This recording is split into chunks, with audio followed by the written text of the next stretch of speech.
I never asked for the Unteachable pack. Commandant Vras Kestrel handed them to me, the way a man hands you a dead fish he expects you to be embarrassed to hold. "You have opinions about my discipline methods, Instructor Hale," he said, in the flat-clipped Karsu accent that made every sentence sound like a verdict. "So, the Vantry litter is yours. 4 Terror-hounds, cull-listed twice, killed an evaluator's arm at the shoulder. If you can put a leash on doctrine that even our best handlers couldn't, I will personally apologize to you in front of the review board. If you cannot, and you will not, you will resign quietly and stop lecturing me about my station." I was 54 years old, a civilian contracted to teach basic field discipline to cadets who were, on average, taller than me and equipped with retractable claws. I taught the boring things: kit maintenance, ration discipline, how to walk a perimeter without falling asleep on your feet. I had exactly one qualification for handling apex predators, which was that I did not particularly fear them, having spent 30 years around men who were worse. "Fine," I said, and went to look at my new problem. The kennel block smelled like ozone and old blood.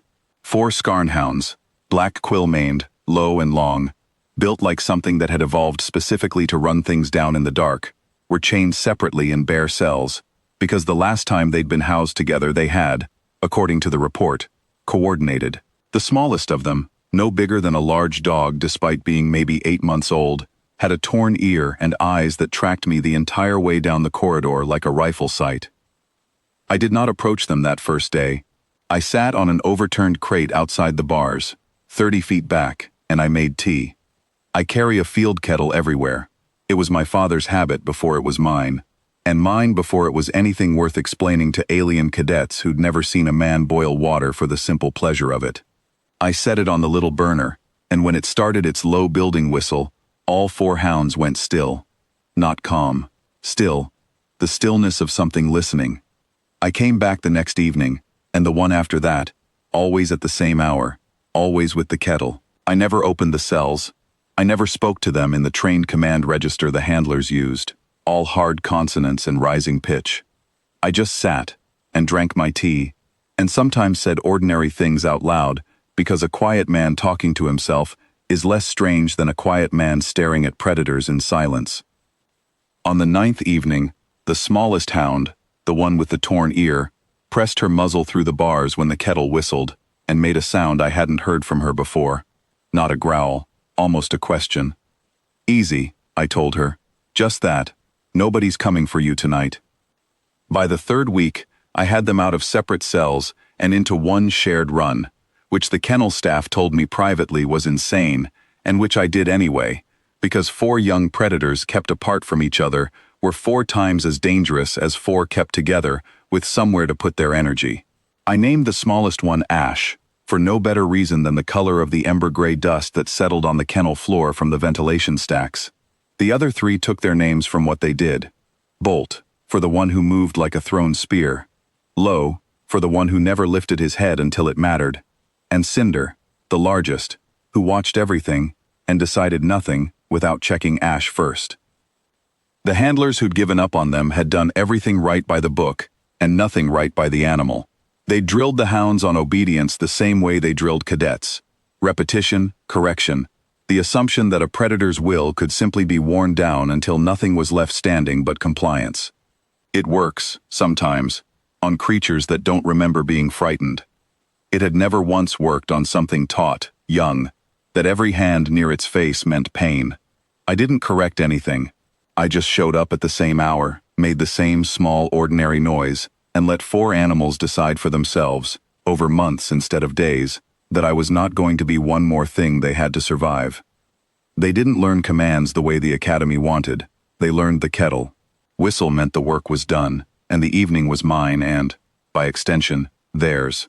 Within 2 months they would break off mid-drill, ears up, the instant they heard that thin rising note from 2 buildings away, which infuriated the tactical staff and delighted absolutely no one but me, until it started keeping cadets alive.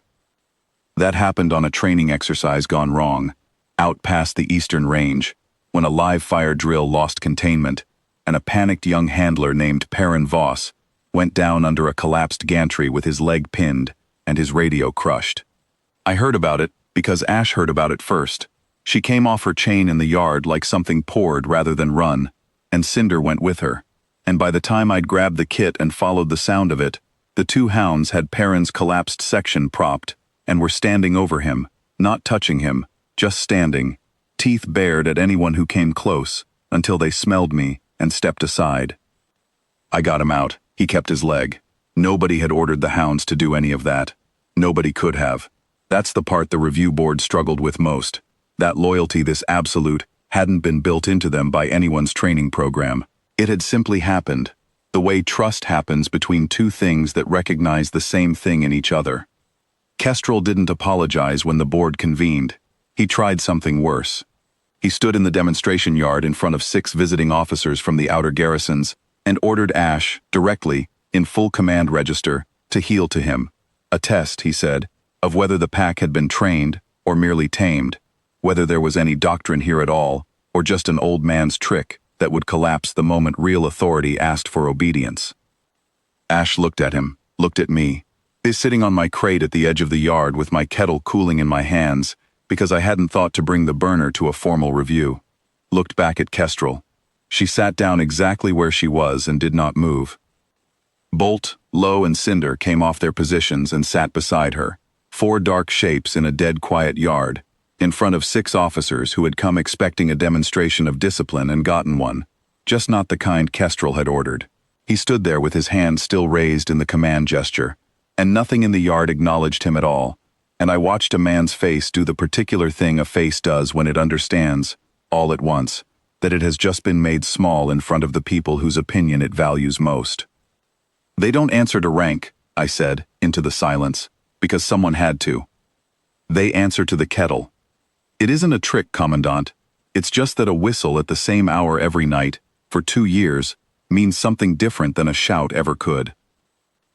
One of the garrison officers, an older woman with a scarred jaw who'd clearly seen more real fighting than anyone else in that yard, laughed, short and genuine, and said she wanted it written up as procedure for the outer stations, where half their handler losses came from exactly this kind of unearned, over-eager obedience Kestrel had been so proud of. They wrote it up within the month. Somebody in records gave it a name with more dignity than it deserved. Kettle-Cal Standing Order, and it went into the Academy's actual training manual, filed right there next to the drills that talk about kill radius and defensive formations.